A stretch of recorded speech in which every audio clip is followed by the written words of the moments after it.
Welcome to the Superhero of Love podcast. I am Bridget Fonger. I wrote a book called Superhero of Love, Heal Your Broken Heart and Then Go Save the World. That book is going to be out in January 2019, but I didn't want to wait until that time to start talking to superheroes of love. And guess what? Here's the news. You are a superhero of love.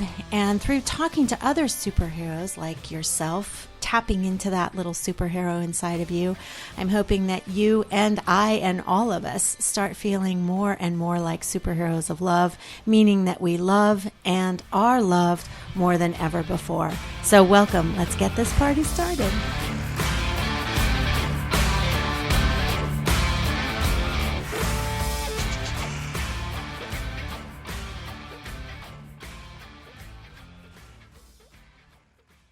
Welcome, superhero. We are here today with Jerri Sher, who is my friend, my heart friend. She is a giant heart in the world. She is a major superhero of love who happens to also be an Emmy Award-winning director for a short movie called Step Up that you'll hear about, and also an incredible movie that could potentially be affecting most of our lives that'll be coming out soon called Quiet Explosions. So it's a really important interview for everybody to hear. I'm so glad you're hearing it. I'm glad you're here. Thanks for coming, superhero. Here we go. Yay, I'm so excited that we're here in your home, your beautiful home. I am super excited to talk to you today because you're doing an incredible thing for the world. You're bringing a new movie out into the world that is going to affect so many people's lives, and in fact is already helping some people that I know. So I'm so excited about that I actually know someone that this movie is already helping is very moving. So your new movie, Quiet Explosions, Healing the Brain, I want you to tell me first how this even came to you, because I love how this project came to you, because you and I share a passion for not only synchronicities, but the father of all synchronicities. We have this shared love for James Redfield, whose book affected both of our lives. So tell us about the magical synchronicity that brought you to Quiet Explosions. Thank you, Bridget. Thank you for having me on this show. It was pretty preposterous when I got an email from a girl that I babysat for when I was 16 years old in Fall River, Massachusetts, where I grew up. And she said, I am working on a book. I'm in the publishing house now, and I'm up in Maine, and this book is pretty amazing. It's like the best book ever. It's about a Green Beret with traumatic brain injury and how he's healed through a doctor in Encino, California. And I think you should make the movie about it, because she said, I've watched your career over like the last many years, and I know you make documentaries, and I know you've won Emmys, and I think you should make the movie of this. So can I call you? And then one thing led to another. She called and we got together, and I said, well, it sounds good, but I need to see the galleys, because everyone calls me and tells me they have the best story, the best book, the best idea, but not always is that the case. So she sent the galleys before the book came out, and I read it. And I was extremely taken with Andrew Marr, the Green Beret, but I was also excited that this doctor, a neuroendocrinologist, Mark Gordon, is in my backyard in Encino, right near me. And I thought, this is amazing. This just sort of fell in my lap.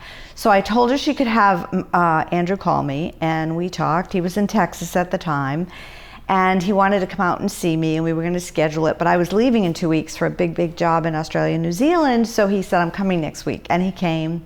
We went down into our screening room, and we watched a few of my shows, past shows of Live Life, and he said, you have the rights to the book, Jerri. So I said, Andrew, this is great, but I'll only do it under one condition. It'll be a third military, a third athletes, and a third civilians, because I knew that traumatic brain injury and post-traumatic stress really affected 80 million people in the world. Yeah.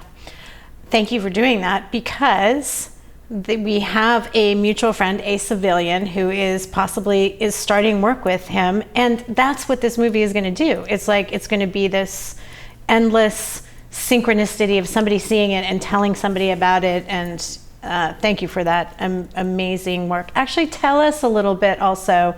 Tell us the title of Andrew Marr's book first. The book is Tales from the Blast Factory, and it was written by Adam Marr and Andrew Marr, brothers. Adam was an Apache pilot. Actually, the mom and dad had 4 boys, all in the military, all in the Army. And they talk about it in the movie that she was just afraid, for their lives. Sure.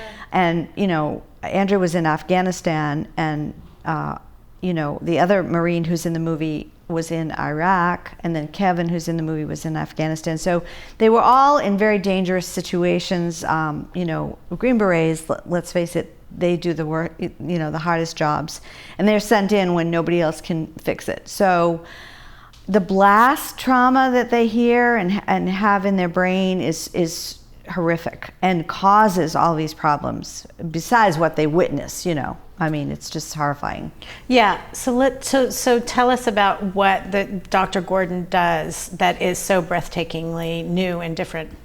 Well, because he's a neuroendocrinologist and not necessarily a neurologist or a neuroscientist, he figured out that in the base of the brain there's a pituitary gland, and every time these guys got knocked around, and it happens in sports all the time too, the pituitary gland stops making the necessary hormones that are important for you to function properly. And you have over 18 hormones in your brain, certain amounts of them, many of them, like cortisol and testosterone and pregnenolone.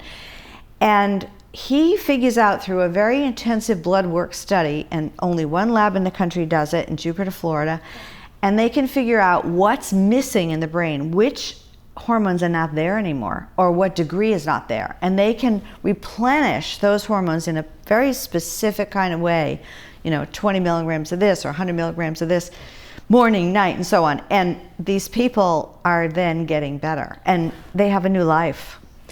One of the things that affects people with TBI is depression. So tell us about how because I actually, I was so moved even just by your trailer about and what we've talked about one-on-one about this, about how it's affecting people with depression, because there's a lot of suicides after TBIs, right? So well, it's so prevalent. Depression, anxiety. 20 military veterans kill themselves every day. The suicide rate is horrific, and hopefully that's going to change through this film. But depression, anxiety, alcoholism, severe, schizophrenia, just lack of sleep, zombieism, you name it. It's the gamut. It runs the gamut.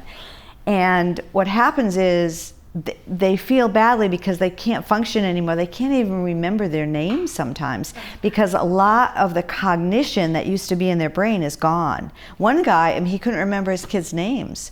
So that makes you depressed. When you realize that you've lost your faculty, so to speak, and you're brain damaged or you have impairment, that can really put you under. Right. And then you want to sleep all day, or be up all night, or drink 10 bottles. And then you can't talk to your family. So they kind of go in a closet, close the door, and they hibernate. Right. That's how many families are going to be affected by this movie. It's so great. And it also makes me think, I think that everybody that's listening is going to think, oh my gosh, could I be missing one of these hormones? Because we don't even know. So we don't know if an injury that we've had during our lives is actually a traumatic brain injury sometimes. And also, you were talking about how emotional trauma can affect the brain just like a TBI. So tell us about that.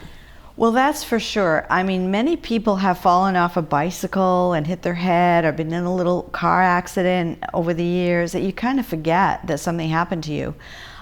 We have a gymnast, in the film who constantly falls and hits her head. We have a surfer. He's had thousands of concussions.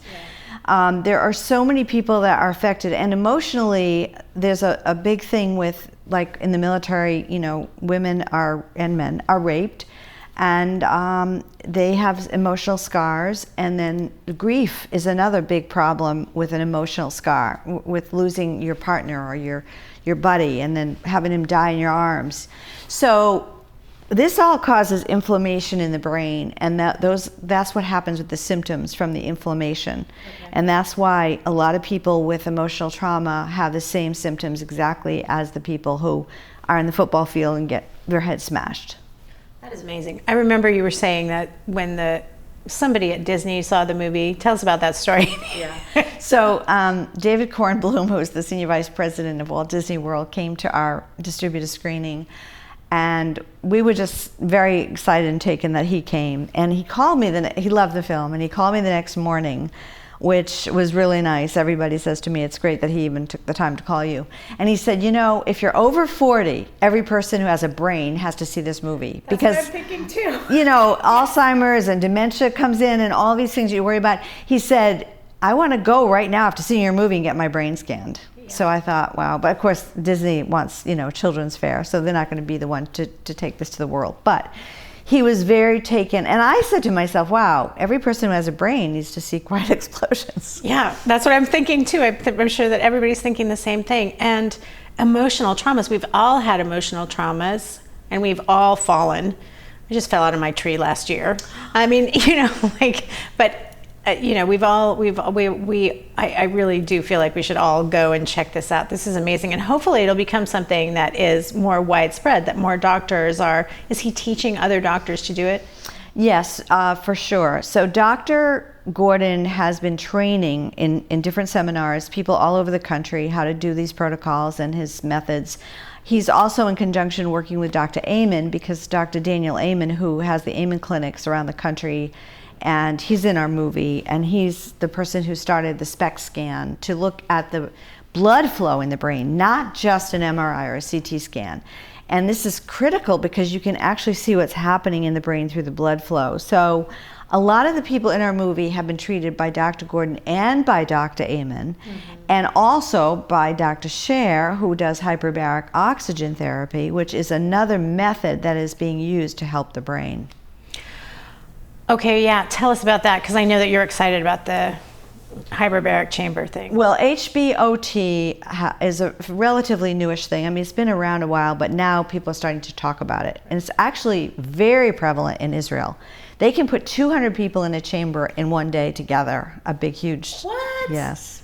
It's huge. I've been in one, but it was a single person. Right. Are Like they usually a single person? Yeah, they are. But in Israel, Wow. they're the state the country that is ahead of anyone else in the world. Is it because of the military, or no? is it... I think they're very cutting edge about medicine, and they're very dynamic. And they actually have 20,000 people on the waiting list to get in there. Wow. Yeah. So HBOT is working on many levels. Hyperbaric oxygen therapy. Hyperbaric oxygen therapy, which is working on many levels for different types of things. I mean, they're using it for, you know, all kinds of situations. But in a lot of cases, it's covered by insurance. A lot of cases, maybe not, but it will be someday soon. Because what happened, you know, 20 years ago, MRI and CT scan, and it was just getting in. Now, people are starting to talk about HBOT, and by between 7 and 10 years, it will be common, very common. Right, like people will have them in their houses. A friend of mine has one in her house. Right. All right. It's oxygen. Yeah. Massive doses of oxygen, which heal the brain. Yeah. Okay. So can you tell us, I would love for you to share just one of the stories, because the reason I wanted to have you on this podcast is that you are somebody who, in my opinion, every single time I've seen you and all the stories I've heard about you, you lead with your heart. You are a superhero of love. And I would love to hear one of the stories in the movie that moved you the most. I know that I'm sure they're all like your little babies, but tell us, because I know that that's what hooked you with the book. So tell us a little bit about how your heart was moved. Well, my heart was moved by all of the characters in many ways. I think because of my insides and my superhero of love, or the fact that I have, you know, the empathy for these people, I would say that one of my particular characters, Annie, who was in the Naval Academy as a midshipman, when I met Annie and Dr. Gordon told me he was treating her, she told me, you know, I've been through the gamut. I've been on CNBC, and I've been, you know, in all the magazines, and I've gone to Congress, and I've spoken here and there and everywhere. But I will tell you something, Jerry, when you come to Texas, my mother has never, ever, and will not talk to anyone. There's no press. She doesn't give any interviews. You can talk to my dad, but you won't be able to talk, my mom won't do it. So I'm thinking to myself, I am going to talk to her mother, and she is going to be in the movie. So that was what I had to do, and I was telling Casey, our cinematographer, listen, we're going to have a 2-shot with the mother and the father. But this was my challenge, but it's because of who I am and what I have in my heart that the way I spoke to the mom, Lisa, before we brought the cameras in or anything, and the way I got to know her and the way I talked to her, she gave me such an incredible interview. It wasn't even a question that she wasn't going to be in the movie, but I'm telling you, she's so amazing in the movie. And to me, that was like just the frosting on the cake, because I knew she had never, ever opened up to anyone else before. That's so beautiful. That's so moving. Yes, that's how you walk out into life. Speaking of life, let's give a little, because I just want to say why I know you is from your documentary Live Life, which will also be out in the future. Live Life, which is a 12-part series on healing, and 4 of the parts mention my teacher, Master John Douglas, and I saw I think I saw all 4 of those parts, and I was blown away, and it's just so uplifting. So tell us a little bit about that, because that also was a major heart project for you, is a heart project for you. It really is. When I was up at Esalen many, many years ago, I met Dr. Emmett Miller. He was giving a seminar, and it was on guided imagery and healing. And I didn't know what guided imagery was. I had never really heard about it. But the more I learned from him, I thought, this is amazing. So I gave him my card. I said, hey, if you're ever interested in a documentary, call me. And he did. He followed right up. So one thing led to another, and we started this journey. He told me about some of his patients, and particularly a little boy who was 9 with a brain tumor. And the dad was a cardiologist, and the mom and dad were told he'll be dead in a year. So I followed up with Will, and that's how I started the project. And we thought it was going to be a documentary film, but it got so involved and it became so much bigger that it ended up being a 12-part series on healing through alternative medicine. So, this boy I followed for 10 years. Wow. And now he just graduated college. So he healed basically through going to John of God in Brazil, and nutrition and acupuncture and guided imagery.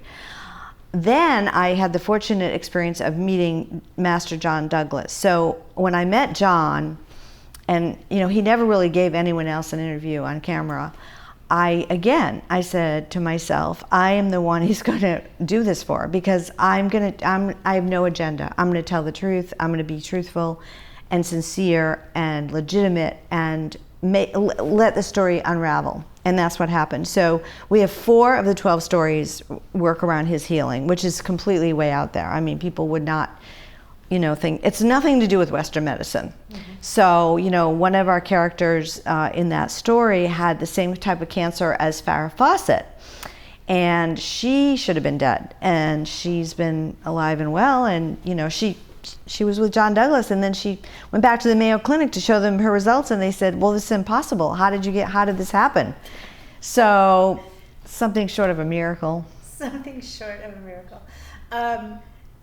So let's go back to what we mentioned earlier. I want to talk about synchronicities and how you've lived your life, because this feels like this is just a natural way that you live your life. You don't, it's very, tell me if this is true, that your life is very smooth and it just kind of rolls along, because it feels like you're so in touch with the divine and with your heart, and you're just following your instincts. Have you always been aware of synchronicities, or did James Redfield's book awaken that in you?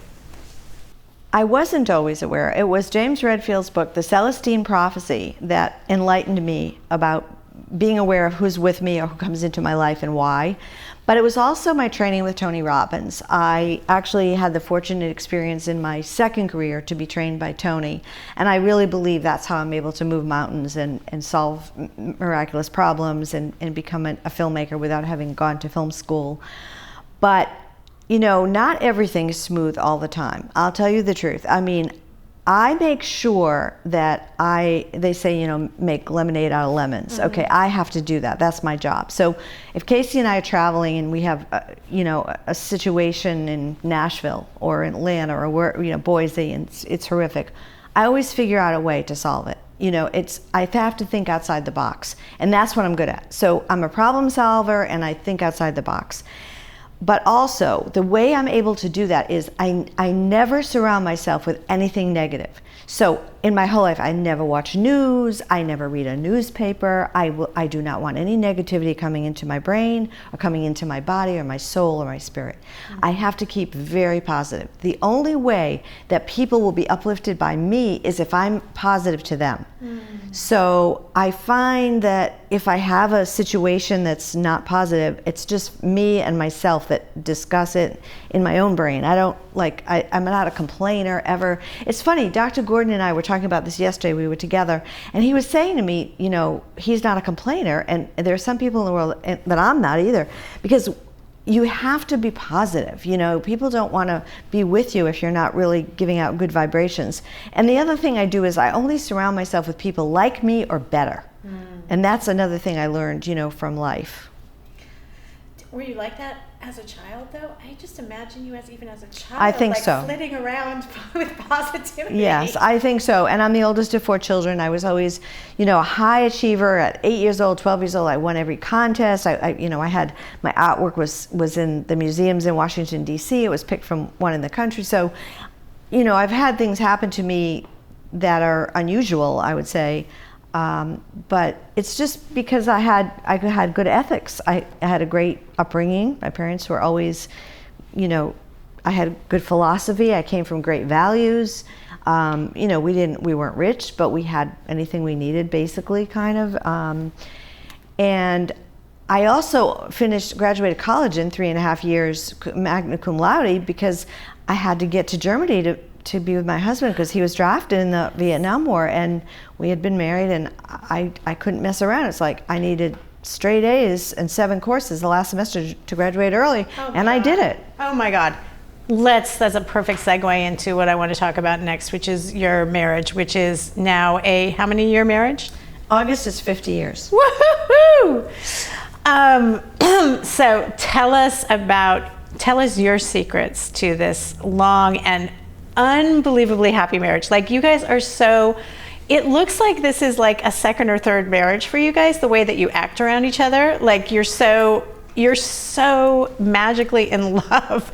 But literally, I didn't think it was a first marriage for you. Can I just tell you that the first time I saw you guys together, I didn't think it was your first marriage. It's unbelievable, the zestiness and spark that you still have. So tell us some secrets. Well, I would say the reason I think it happened this way is that when we first got married and we lived in Germany for a year, it was, you know, time 1970, there were no telephones and there was no communication with family or anyone. So basically the two of us are living in Dossenheim, Germany, and it's just the two of us. So we basically became best friends in a country that we didn't know the language, in the military, which we weren't familiar with. And besides being, you know, husband and wife, lovers, this and that, we had to be best friends first, because our nights were playing Parcheesi with a bottle of wine, you know, up in a 3rd floor walk up in Frau Riedeling's house, you know. And we had no money because Alan's salary was $85 a month. And I had to stuff shelves at the PX to make us some extra $50 a week. And it was killing me, because here I had a Bachelor of Fine Arts, magna cum laude, and I'm a teacher, and here I am stuffing shelves. But every now and then they would call me from the American school on base, and they needed a substitute teacher, and I would call in sick at the PX so I could teach, because I got like $50 a day. Oh my God, that's great. But I think that solid foundation of not having any interference with family or people made us so solid. That's all I can think. That's and then really the cool. other thing was that I want to stop on that point of the non-interference by family. That's so cool. It would be a really cool thing if you could cocoon your marriage for the first couple of years of every marriage and go cocoon it. That's like you had the honor of being able to do that. That's great. I think that's what did it. And then we also have tremendous respect for one another, where we have completely different lives and our careers are completely different. So we let each other, he always let me work full time, even though I was raising my family, and let me. But in those days, women weren't working when I was in my first and second career. So I think we made sure to give each other space. And he was always proud of me. He is proud of me now. But, I never take anything for granted. So after Alan got sick and had his heart attack when he was 50, and that was in 1997, 22 years ago, I just wanted to get him to the next birthday, to the next anniversary, to the next holiday, to see our children. And that was my main focus, keep him alive. And that's what I focused on. And my job is to make him happy and to make it sparkful and exciting and do special things. If I know, he wants to go see Miss Saigon, I get tickets for Miss Saigon, or whatever it is, So I think because we are so good to one another, it made it work for both of us together. It sounds like what you're also doing when you're doing that by catering to his whims and his loves is you're giving him a future to live into too. Like you have Miss Saigon that's happening, you have this trip, this vacation, because I know you guys, oh my God, following you guys on Instagram and Facebook is so fun because seeing your vacations is so hilarious and wonderful. But anyway, creating a future together. Like I think that's one thing that sometimes marriages that kind of become a little bit stale, they don't create futures together, like something that they're both looking forward to as a unit, which is something that you guys are professionals at. We try, and I think the other thing is that Alan is very family oriented, and we have two amazing daughters, and we're very close to our children, very close. We always have been. We talk to them every day. They care about what we're doing, and now we have been blessed by having 5 grandchildren, and Alan became like alive again with the grandchildren. He absolutely is so keyed into each child. He wants to know what they're doing, and he goes to the ball games with them, and he watches them play soccer, and watches them swim. He takes them to the movies. We both do. But I think that this has been a huge boost for him because he's always loved children, and in the movie you'll see he was a professional cuddler, which means he rocked babies in the hospital, in the neonatal ward. Oh my God. When he got sick, he needed to volunteer. Oh my God, he's a professional cuddler. I'm sorry, but that is so who he comes into the world as. I mean, like, that's who you like. That is not a surprise. Okay, continue. I'm sorry, I was so shocked by that, and that's so adorable. Well, it was pretty amazing. When he went to the hospital to volunteer after he couldn't work anymore, they said, he said, I want to work with children, and they said, we have a cuddling program, but we don't have any males. It has to be a female. And he said, well, I want to apply for that job. So he is the first male cuddler in the Northeast. And he changed the laws, rules, whatever, that now they have male cuddlers. And the doctors became very friendly with Alan and said, you know what, Alan, it's really amazing that these babies that you get to sleep and you rock are so happy to hear your male voice because we're doctors and we're poking them and prodding them and they only have bad from the male voice. Oh my God, that's such a beautiful distinction. Yeah. So it's pretty exciting and pretty amazing that he did that. And he talks about it in the film because he's one of the characters who's been healing through Dr. Gordon's protocols. And we're very grateful that he's getting better. Did he have a TBI? He was in surgery for about 10 hours during his open heart surgery and lost his short-term memory completely. Okay. And went through all of the same exact symptoms as Andrew Marr and Ben and everyone with the depression and suicidal ideation. And I mean, he really was down and out because he couldn't remember anything. Oh my God. Wow. And is it working? How's it going? Well, he's getting a lot better. He's improving tremendously. Wow. So it's pretty miraculous. And it's funny because I wasn't making the movie because of him. It had nothing to do with him. I was in the movie and I was with Dr. Gordon and Andrew for 3 or 4 days in San Diego on a conference. And you get talking at night, you're sitting around a campfire or whatever, and fireplace, and I'm telling them about my husband and my life and what happened to Alan and why he doesn't work. And Dr. Gordon said, I think I can help him. And I'm like, oh no, you can't. It's been 22 years. He said, honestly, Jerri, I think I can help him. Wow. So we started going to him, and I said to Casey, let's just start filming it. We don't know what's going to happen. Right. So that was the only story we were actually filming as it was happening and unraveling. We didn't know what the outcome would be. Everybody else was a backstory. And sure enough, we've seen some miraculous improvements. Whoa. Oh my God, that's so exciting. Oh my God, and that's going to continue to happen as soon as the movie comes out. I'm so excited. Okay, now let's talk about your daughter. So mothering, being a mother while you're also pursuing you had 3 different careers, right? So as a mother, did you go through, this is your 3rd career, filmmaking, right? Yes. So tell us how you navigated that and staying close to both of your daughters, right? It's kind of unusual. I have a few friends that all the siblings are close to their parents, but I have to say it's unusual out there in the world. So tell us what you think your secret is there. Well, I have to say that, we always had helpers, daycare and nannies and people, because I worked full time. My first career, I was an art professor, and I used to drop them off at the daycare at the college when I was working there.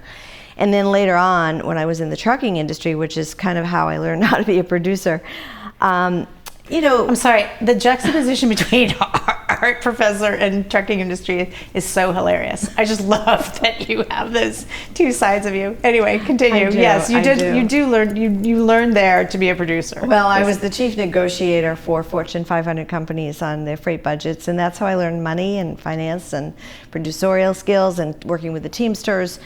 And I wrote a script about a woman in the trucking business, and that's how I got in the movie business. Oh, okay. Yeah, that's how it all happened.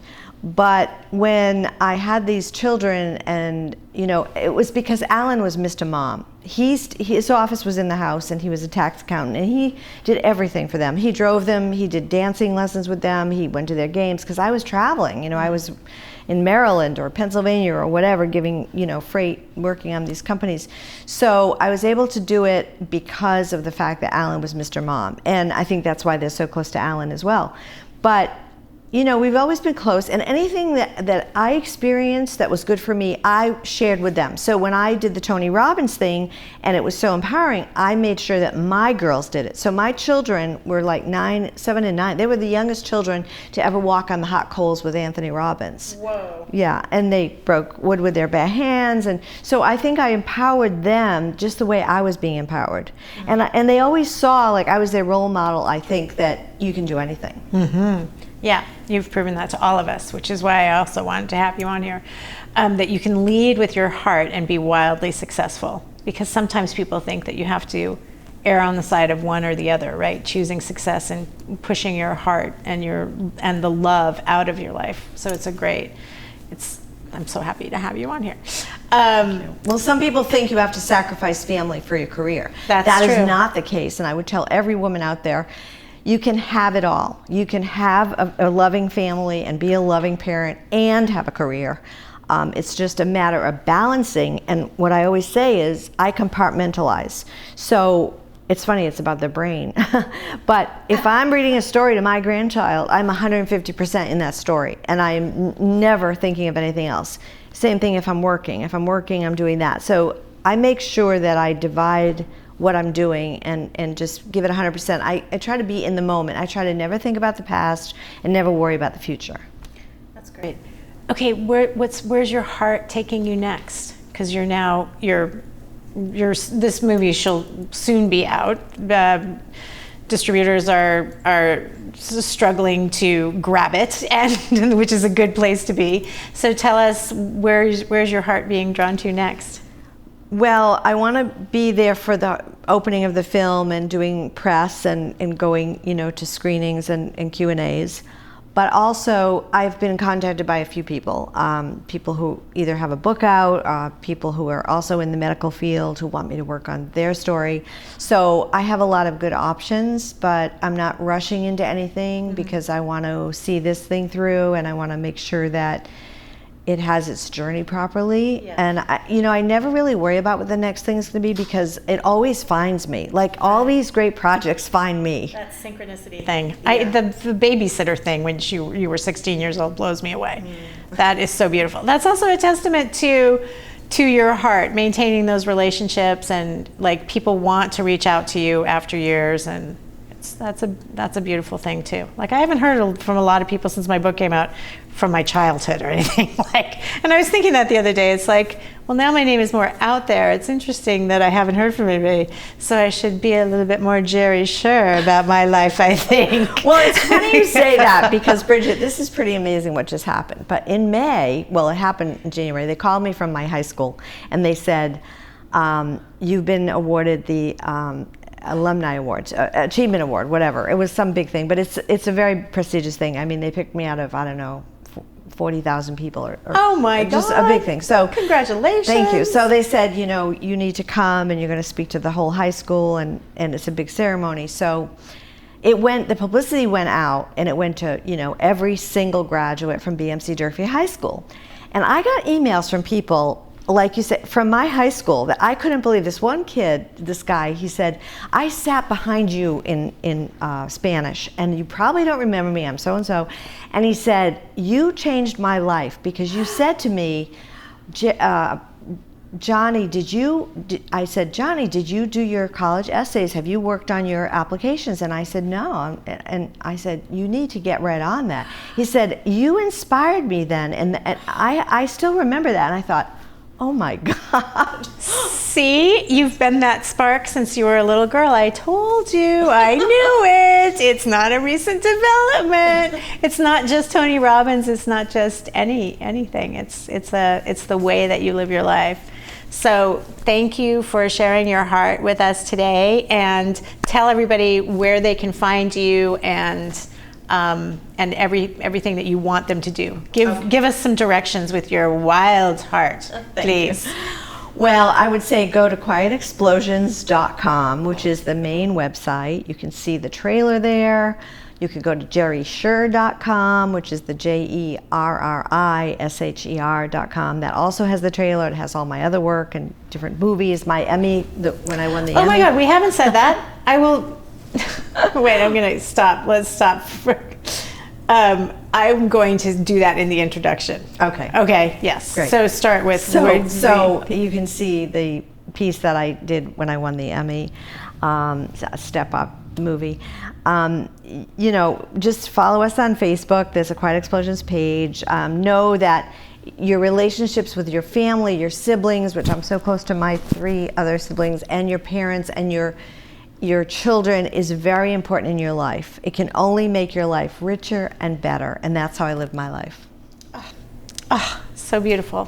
Thank you so much, Jerri, for hosting me in your home and being on the Superhero of Love podcast. I know this is going to be a gift to many superheroes of love that hear this today. So thank you, thank you, thank you. Bridget, it's been my honor to be with you today, and thank you so much for telling everyone in the world about Quiet Explosions. Yay! Thank you.